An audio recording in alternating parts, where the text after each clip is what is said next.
Honours first ইয়ারের সুপ্রিয় শিক্ষার্থীবৃন্দ, আসসালামু আলাইকুম এবং ঈদ মোবারক। আশা করি সবাই সুন্দরভাবে ঈদ করেছো, ভালো ছিলে এবং ভালো আছো। আমি লুনা শারমিন, সহকারী অধ্যাপক, প্রাণীবিদ্যা বিভাগ, ঢাকা কলেজ, ঢাকা। আজ অনার্স প্রথম বর্ষের শিক্ষার্থীদের জন্য আমি আমার অনলাইনে ক্লাস নিয়ে এসেছি। চলো তাহলে আমরা এখন ক্লাসে চলে যাই। প্রিয় শিক্ষার্থীবৃন্দ, তোমরা জানো অনার্স ফার্স্ট ইয়ারে আমি প্রোটোজোয়া অ্যান্ড মেটাজোয়া নন কোডার্স বিষয়টি পড়িয়ে থাকি, যার কোর্স কোড হচ্ছে ACZ102। চলো আজকে তাহলে আমরা আমাদের পড়ায় চলে যাই। তোমাদের মনে আছে আমরা গত ক্লাসে কি পড়ছিলাম? গত ক্লাসে আমরা লাইফ হিস্ট্রি অফ ওবেলিয়া পড়েছিলাম।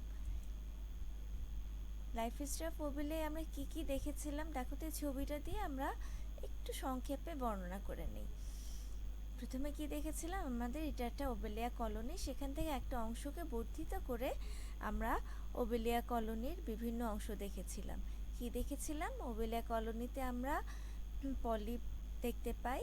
সেরকম দু ধরনের আমাদের জুইড আছে, একটা হচ্ছে হাইড্রান্ট বা পলিপ, বা এটাকে আমরা গ্যাস্ট্রোজুইড বলে থাকি, আর একটা হচ্ছে গোনানজিয়াম বা ব্লাস্টোস্টাইল।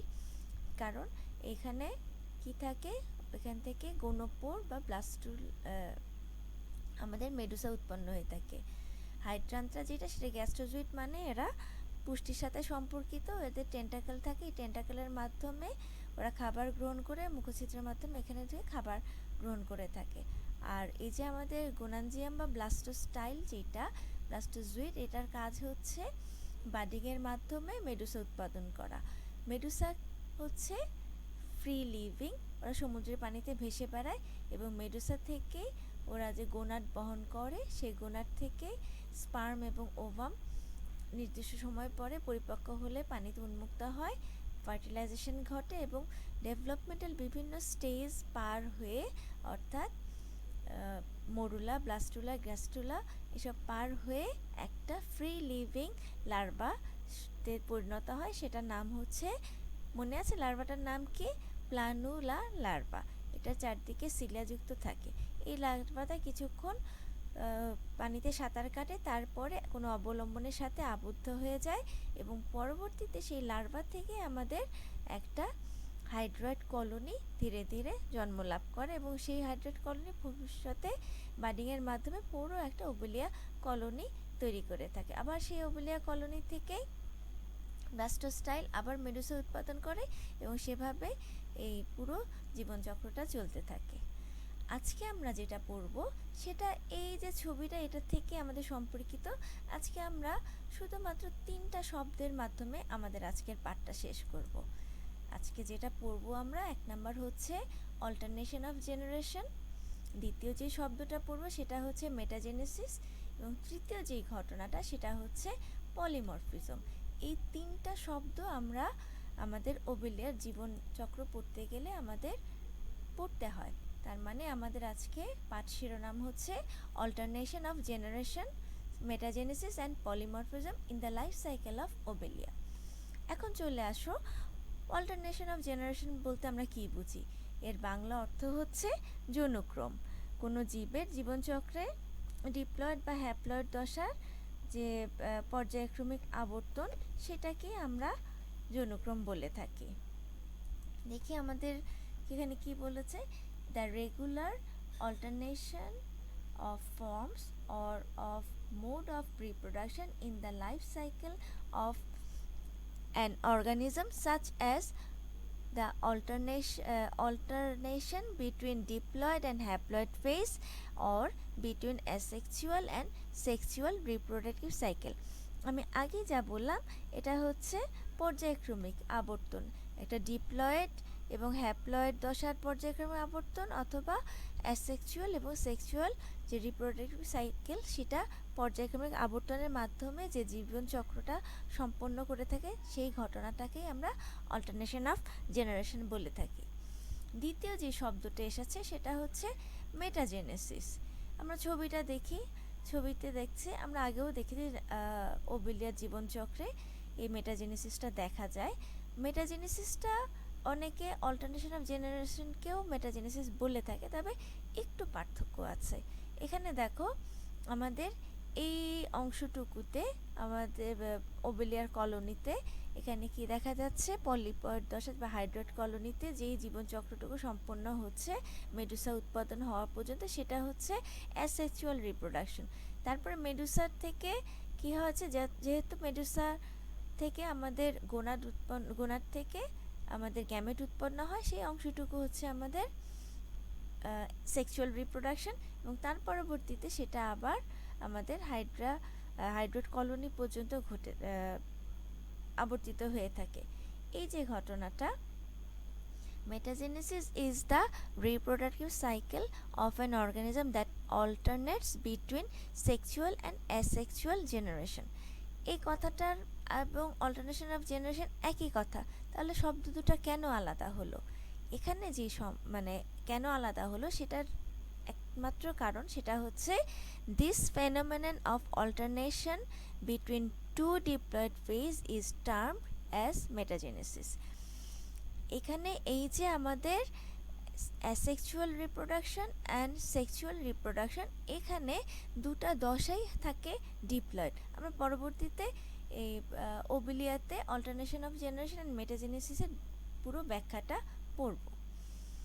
এবার আসো পলিমরফিজম। পলিমরফিজমটা কি? পলিমরফিজমের বাংলা অর্থ হচ্ছে বহুরূপতা। The existence of individual bracket হচ্ছে zooids of a single species in more than one forms and functions.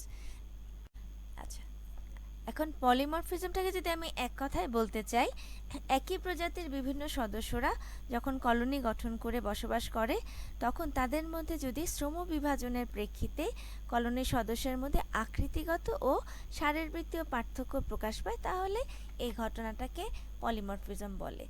অর্থাৎ একই স্পিসিস, এরা আমরা জানি ওবেলিয়া নিম্ন শ্রেণীর প্রাণী, ওদের কলাতন্ত্র বা টিস্যু লেভেলে ওদের কোষীয় সংগঠন মাত্রাতে ওরা প্রাণী, ওদের মধ্যে কোনো অর্গান সিস্টেম নেই। সেই কারণে এক একটা একক দেহের এক একটা একক বা জুইড এক একটা কাজ সম্পাদন করে থাকে। এই ঘটনাটাই হচ্ছে পলিমরফিজম। আমরা পরে এটার পুরো ব্যাখ্যাটা দেখব। এবার চলে আসো আমরা এই যে অল্টারনেশন অফ জেনারেশন এবং মেটাজেনেসিসটা একটু ডিটেলসে পড়ি। It is clearly evident from the life history of Obelia that there is an alternation of polyploid and medusoid generation. আমরা ওবেলিয়ার লাইফ হিস্ট্রি থেকে একদম সুস্পষ্টভাবে দেখতে পারি, সেখানে ওদের পলিপয়েড এবং মেডুসয়েড জেনারেশনের একটা আবর্তন ঘটে থাকে। Polypoid generation is asexual and produce polyps and blastostyle. আমরা ছবিতেই দেখেছি পলিপয়েড যে জেনারেশনটা, সেটা অযৌন প্রজনন প্রক্রিয়ার মাধ্যমে বংশবিস্তার করে এবং দু ধরনের জুইট তৈরি করে, সেটাকে একটা হচ্ছে পলিপ এবং আরেকটা হচ্ছে ব্লাস্টোস্টাইল।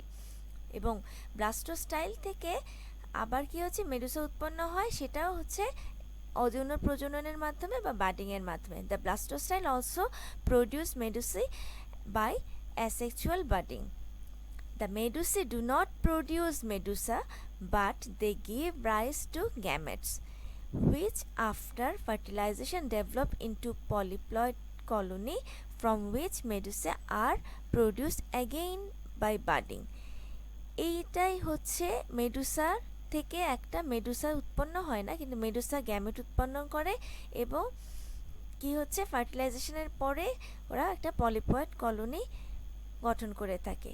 Thus, an asexual polyploid generation alters with a sexual medusoid generation. This phenomenon is known as alternation of generation. এটা আমরা ঠিকই বুঝতে পারছি ছবির মাধ্যমে। আবার একটু দেখি, যখন এই যে আমার এটা কি হচ্ছে, আমার এটা পলিপয়েড ফেজ, তাই না, যেটা হচ্ছে পলি কলোনি, সেখানে আমাদের কি হয়, অ্যাসেক্সুয়াল রিপ্রোডাকশন ঘটে। এবং অ্যাসেক্সুয়াল রিপ্রোডাকশন মানে এখানে ডিপ্লয়েড মানে ক্রোমোজোমের সেটটা হবে diploid. Asexual polypoid generation alternates with a sexual medusoid generation. এই অ্যাসেক্সুয়াল জেনারেশন থেকে কি হচ্ছে, মেডুসা যদিও ডিপ্লয়েড, কিন্তু মেডুসার মাধ্যমেই আমার যেহেতু গ্যামেট উৎপন্ন হচ্ছে, সেখানে সেক্সুয়াল রিপ্রোডাকশনের মাধ্যমে কি হচ্ছে, এই জীবনচক্রটা অল্টারনেট করছে। এই যে ঘটনাটা, এই ঘটনাটাকে বলা হচ্ছে অল্টারনেশন অফ জেনারেশন। এই alternation of generation, a true alternation of generation is always between a diploid asexual and haploid sexual generation, as it exhibits by mosses and fern plants. মানে ট্রু অল্টারনেশন অফ জেনারেশনের ক্ষেত্রে দেখা যাচ্ছে এখানে যে asexual reproduction যেটা, সেখানে এটা ডিপ্লয়েড সাইকেল, এবং সেক্সুয়াল রিপ্রোডাকশনে সেখানে হচ্ছে হ্যাপ্লয়েড জেনারেশনটা ফর্ম করে। এই ঘটনাটা যখন সত্যিকার অর্থে অল্টারনেশন অফ জেনারেশন ঘটে, তখন সেখানে a true alternation of generation is always between a diploid asexual and haploid sexual generation. এবং এটা সাধারণত আমরা উদ্ভিদ জগতে দেখে থাকি, আমাদের প্রাণী জগতে পুরোপুরি ট্রুলি অল্টারনেশন অফ জেনারেশন দেখা যায় না। এখানে যেটা দেখা যাচ্ছে ফার্নের ক্ষেত্রে বা মসে আমরা দেখে থাকি, এখানে ফার্নের ক্ষেত্রে যেটা হয়ে থাকে, অ্যাসেক্সুয়ালি ওদের জীবনচক্রে দেখা যাচ্ছে, ফার্নের জীবনচক্রে অ্যাসেক্সুয়ালি ডিপ্লয়েড ফেজ যেটা, সেটা বা স্পোরোফাইট জন্যু যেটা, সেটা এবং সেক্সুয়ালি হ্যাপ্লয়েড দশা বা গ্যামেটোফাইট দশা পর্যায়ক্রমে আবর্তিত হয়। ফার্নের ক্ষেত্রে যেটা ডিপ্লয়েড স্পোরোফাইট, সেটা কি হচ্ছে হ্যাপ্লয়েড স্পোর উৎপাদন করে। এই হ্যাপ্লয়েড স্পোর থেকে কি হচ্ছে ফ্ল্যাট, গ্রিন এবং হার্ট শেপ যে হ্যাপ্লয়েড গ্যামেটোফাইট তৈরি হয়, সেই গ্যামেটোফাইট পরবর্তীতে হ্যাপ্লয়েড ওভাম এবং স্পার্ম তৈরি করে। সেই ওভাম এবং স্পার্ম ফার্টিলাইজেশনের পরে আবারও ডিপ্লয়েড স্পোরোফাইট তৈরি করে। এইভাবে সেখানে দেখা যাচ্ছে যে প্রকৃতপক্ষে একটা ডিপ্লয়েড তোমার স্পোরোফাইট দশা এবং একটা হ্যাপ্লয়েড গ্যামেটোফাইট দশা পর্যায়ক্রমে আবর্তিত হয়। সেই ঘটনাটাই হচ্ছে ট্রুলি অল্টারনেশন অফ জেনারেশন। কিন্তু আমাদের ওভিলের ক্ষেত্রে কি ঘটে? But in Obelia the condition is somewhat different. ওভিলের ক্ষেত্রে এই কন্ডিশনটা একটু ভিন্ন। কি হচ্ছে সেখানে? The medusa are modified zooids capable of free swimming existence and moreover they are not produced directly from a zygote but the budding off from the blastostyle. আমরা জানি যে ব্লাস্টোস্টাইল থেকে বাডিংয়ের মাধ্যমে মেডুসা উৎপন্ন হয়ে থাকে, এবং মেডুসা থেকে ওটা যদিও ফ্রি সুইমিং, মেডুসাটা কিন্তু ডিপ্লয়েড, মেডুসাটা হ্যাপ্লয়েড না। এবং মেডুসাতে যে গোনাডটা তৈরি হচ্ছে, আমরা জানি মেডুসাতে যে ওদের যে রেডিয়াল ক্যানেল, সেখানে গোনাড থাকে। সেই গোনাডটা কোথায় থাকে? গোনাডটা ব্লাস্টোস্টাইলের এক্টোডার্মে উৎপন্ন হয়ে থাকে, এবং সেখান থেকে সেটা মাইগ্রেট করে এই রেডিয়াল ক্যানেলে স্থানান্তরিত হয়। পরবর্তীতে গোনাডটা পরিপক্ক হওয়ার পরে সেখান থেকে তোমার স্পার্ম বা ওভাম উৎপন্ন হয়ে থাকে। এই যে ডিফারেন্সটার কারণেই আমাদের ওভিলিয়ার ক্ষেত্রে এই অল্টারনেশন অফ জেনারেশন না বলে সেটাকে আমরা মেটাজেনেসিস বলে থাকি। The gonad founds in medusa are not form in it, but actually they are formed in the ectoderm of blastostyle, which later on migrate into the medusa and become situated on its radial canal.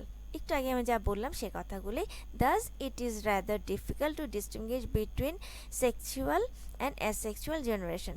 Hence the term metagenesis is used to replace the term alternation of generation in obelia. এই কারণেই যেহেতু আমাদের এখানে দুটাই sexual এবং asexual দুটা reproductive life সাইকেলেই দুটাই হচ্ছে দশাটা হচ্ছে ডিপ্লয়েড, সেই কারণে আমাদের ওভিলিয়ার ক্ষেত্রে অল্টারনেশন অফ জেনারেশন না বলে মেটাজেনেসিস বলা হয়। সুতরাং মেটাজেনেসিসের যদি সংজ্ঞাটা আমরা বলি, the phenomenon of alternation between two diploid phases is termed as metagenesis. In Obelia, a diploid asexual hydroid or polyploid phase alternates with another diploid sexual medusoid phase. তোমাদের আশা করি বুঝতে সমস্যা নেই, কারণ এই যে আমি বারবার বোঝাচ্ছি ছবিটা দিয়ে, আমরা পরবর্তী ছবিটা দিয়ে আবার একটু বোঝার চেষ্টা করি। এখানে দেখো ছবিটাতে আমরা খুব সুন্দর করে অল্টারনেশন অফ জেনারেশন এবং মেটাজেনেসিসটা বুঝতে পারবো। এইটা আমার ওবেলিয়া একটা কলোনি। সেই ওবেলিয়া কলোনিতে কি থাকে, আমাদের যে জুইডগুলো থাকে, এটা হচ্ছে ফিডিং পলিপ বলছে, বা এটা আমার গ্যাস্ট্রোজুইড, এটা হচ্ছে ব্লাস্টোস্টাইল। এবং ব্লাস্টোজুইডের কী থাকে, ব্লাস্টোজুইডের কাজ হচ্ছে সেটা খাবারের সাথে সম্পর্কিত, এবং যেটা আমাদের মেডুসা উৎপন্ন করার জন্য যে অংশটা রিপ্রোডাক্টিভ পলিপ বা ব্লাস্টোস্টাইল। এখান থেকে যা polyps are sessile and reproduce asexually by producing medusae by budding. এখান থেকে পলিপগুলো কি হচ্ছে, অযৌন প্রজননের মাধ্যমে কি তৈরি করছে, এই যে মেডুসা তৈরি করছে। এইখানে দেখো, এই যে এইখানে কি হচ্ছে, মেডুসাতে কি হচ্ছে, মেডুসায় গোনাড থাকে, আমরা জানি মেডুসার free swimming and reproduce sexually, এবং মেডুসা থেকে আমার ওদের কি হচ্ছে, গ্যামেট উৎপন্ন হচ্ছে এবং ফার্টিলাইজেশন ঘটছে। এই অংশটুকু হচ্ছে ওদের হ্যাপ্লয়েড দশা। বাকি যে দশাগুলো ফার্টিলাইজেশনের পরে যে জাইগোট ফর্ম হবে, জাইগোটটা আমরা জানি ডিপ্লয়েড। জাইগোট ফর্মের পরে যখন প্লানুলার লার্ভা তৈরি হবে এবং সেটা কোনো অবলম্বনের সাথে যুক্ত হবে, এবং সব পরবর্তীতে সেটা একটা পলিপ তৈরি হবে, এবং পরবর্তীতে সেই পলিপ থেকে একটা ওবেলিয়া কলোনি তৈরি হয়ে যাবে। এই যে ঘটনাটা এখানে আমরা স্পষ্টভাবে দেখতে পাচ্ছি, আমাদের এই পলিপ্লয়েড দশা এবং মেডুসয়েড দশা, মেডুসাও কিন্তু ডিপ্লয়েড এবং পলিপ্লয়েড দশাটাও ডিপ্লয়েড। সেই কারণে এখানে অল্টারনেশন অফ জেনারেশনটাকে আমরা এখানে অল্টারনেশন অফ জেনারেশন না বলে মেটাজেনেসিস বলে। এই ছবিতে দেখো নীল যে অংশটা, সেটা দিয়ে আমরা ডিপ্লয়েড অংশটুকু বুঝিয়েছি, এবং এই বেগুনি অংশটা দিয়ে ওর হ্যাপ্লয়েড অংশ বোঝানো হয়েছে। এবার চলে আসো আমাদের তৃতীয় যে শব্দটা ছিল, সেটা ছিল পলিমরফিজম। পলিমরফিজমটা কি?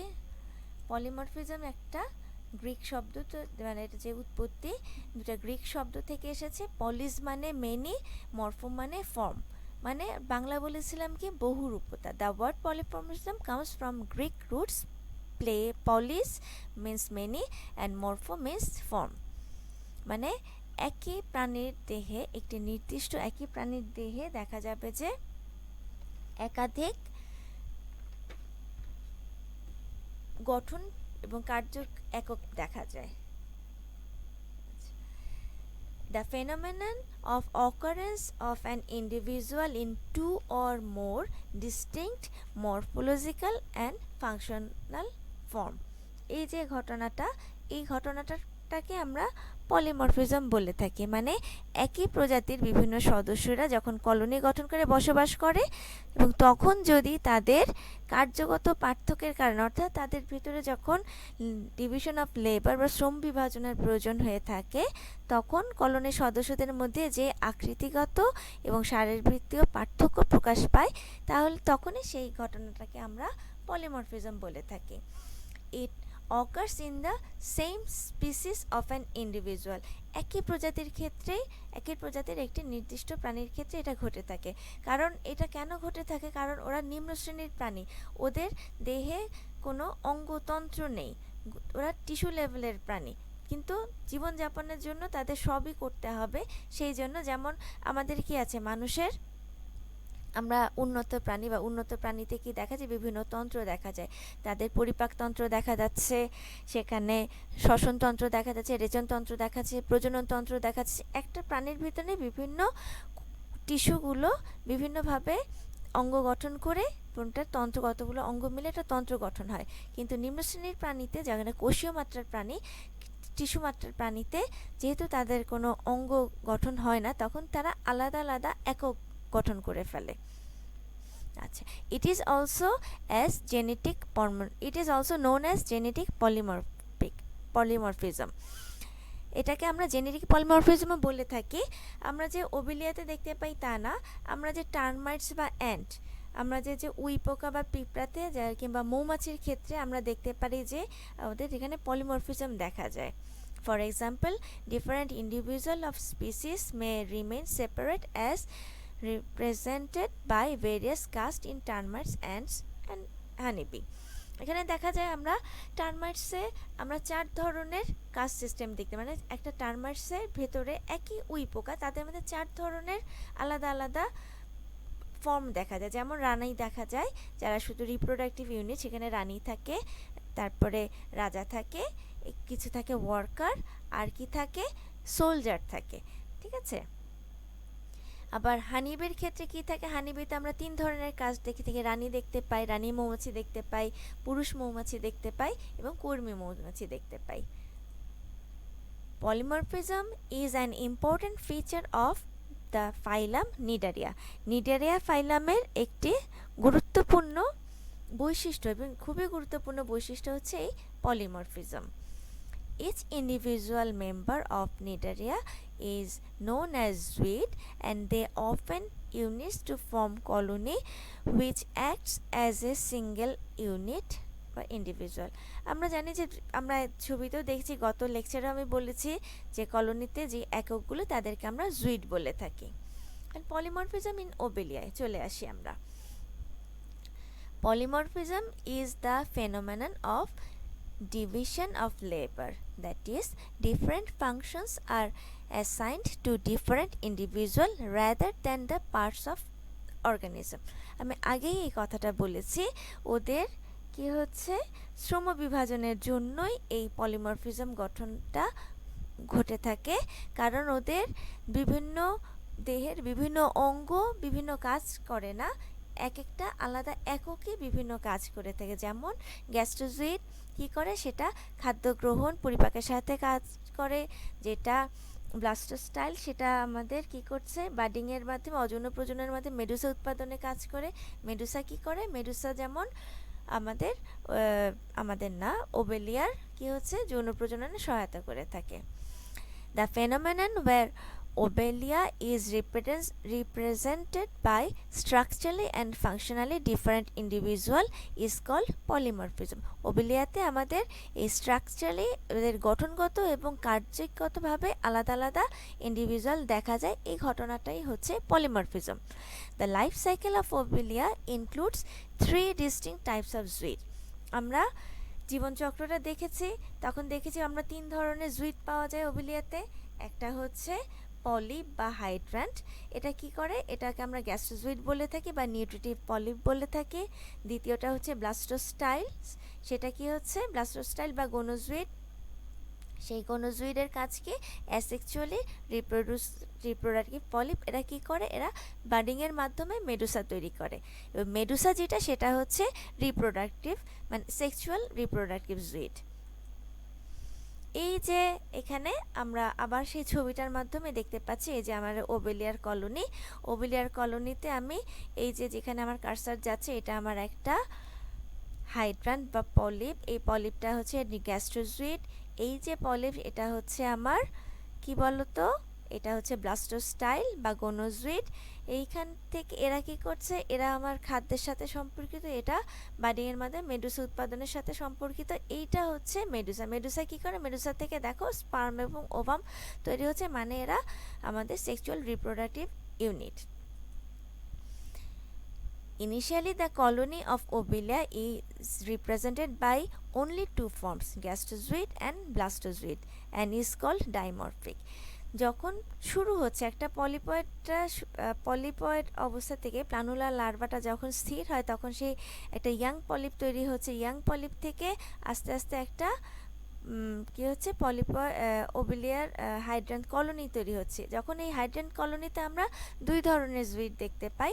প্রথমেতে শুরুর অবস্থায় একটা হচ্ছে পলিপ আর একটা হচ্ছে ব্লাস্টোস্টাইল। এই জন্য যেহেতু আমরা 2 ধরনের জুইড দেখতে পাচ্ছি, সেটাকে আমরা বলছি ডাইমরফিক। কারণ আমাদের বহুরূপতা বা পলিমরফিজমটা বিভিন্ন রকম হতে পারে, এটা ডাইমরফিক হতে পারে, ট্রাইমরফিক হতে পারে বা পলিমরফিক হতে পারে। এবং এর পরবর্তীতে দেখা যাচ্ছে যখন আমার মেডুসাটা উৎপন্ন হয়, তখন এই ওবেলিয়ার হয়ে যাচ্ছে ট্রাইমরফিক।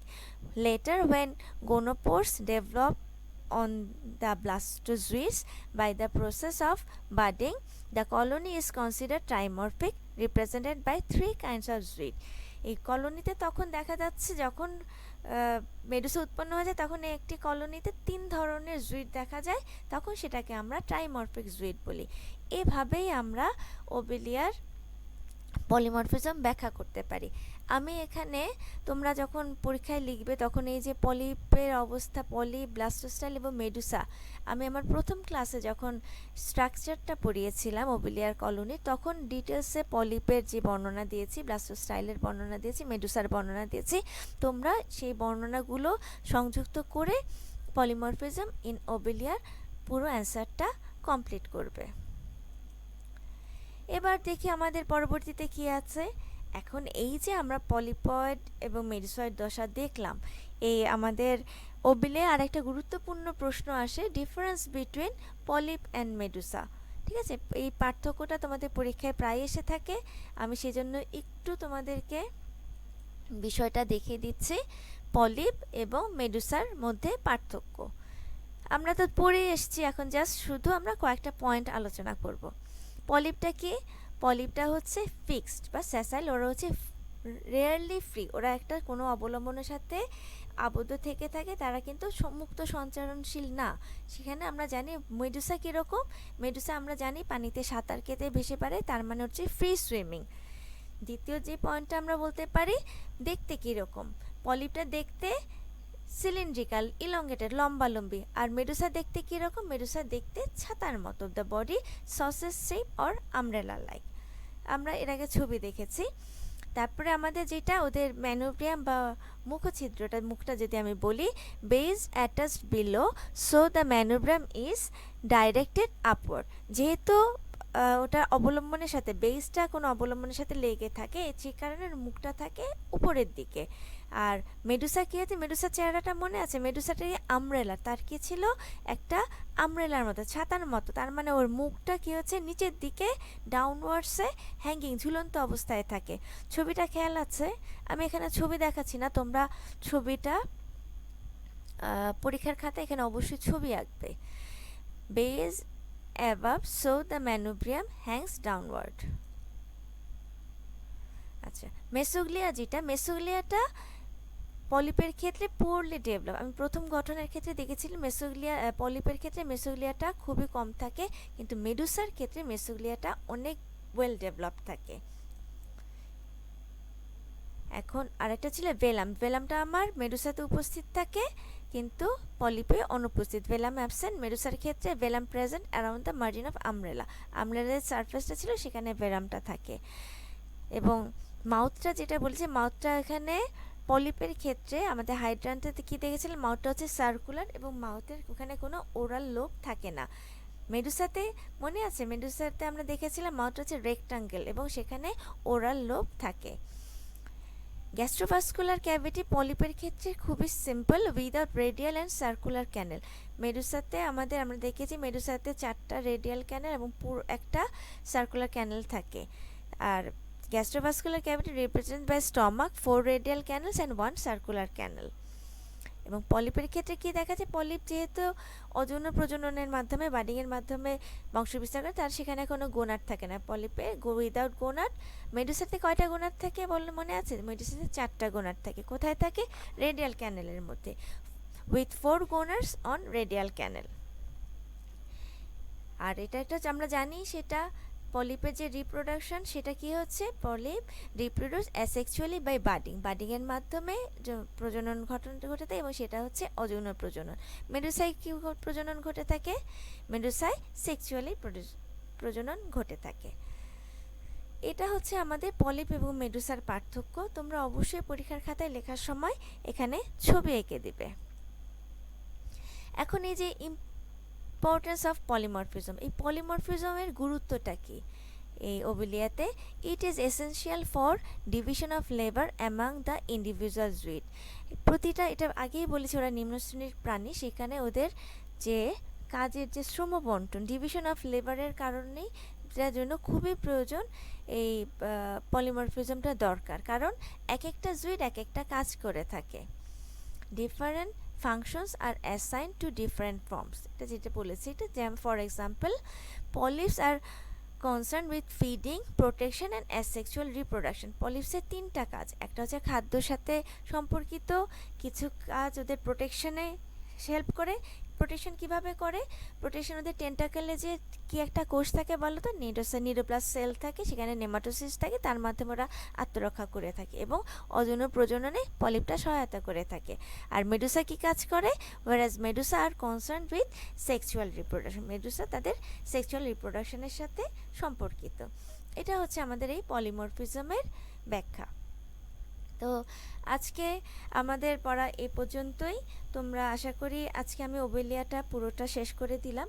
এখান থেকে তোমাদের ছোট ছোট যা প্রশ্ন থাকবে বা কোনো প্রশ্ন থাকলে তোমরা অবশ্যই আমাকে জানাবে। আমি তোমাদের সেই সমস্যাগুলো সমাধান করার চেষ্টা করব। তো সবাই আজকে ভালো থাকবে, নিরাপদে থাকবে। Thank you and stay safe.